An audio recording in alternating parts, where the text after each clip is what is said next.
In this video, I'll show you how to fix hidden USB. Now let's get started.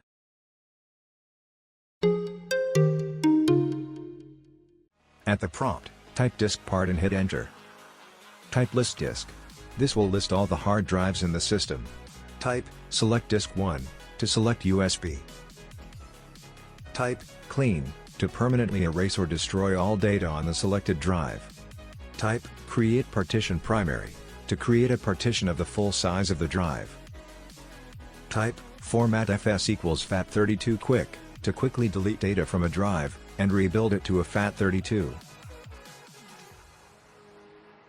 Type assign letter equals Z to assign disk volume Z.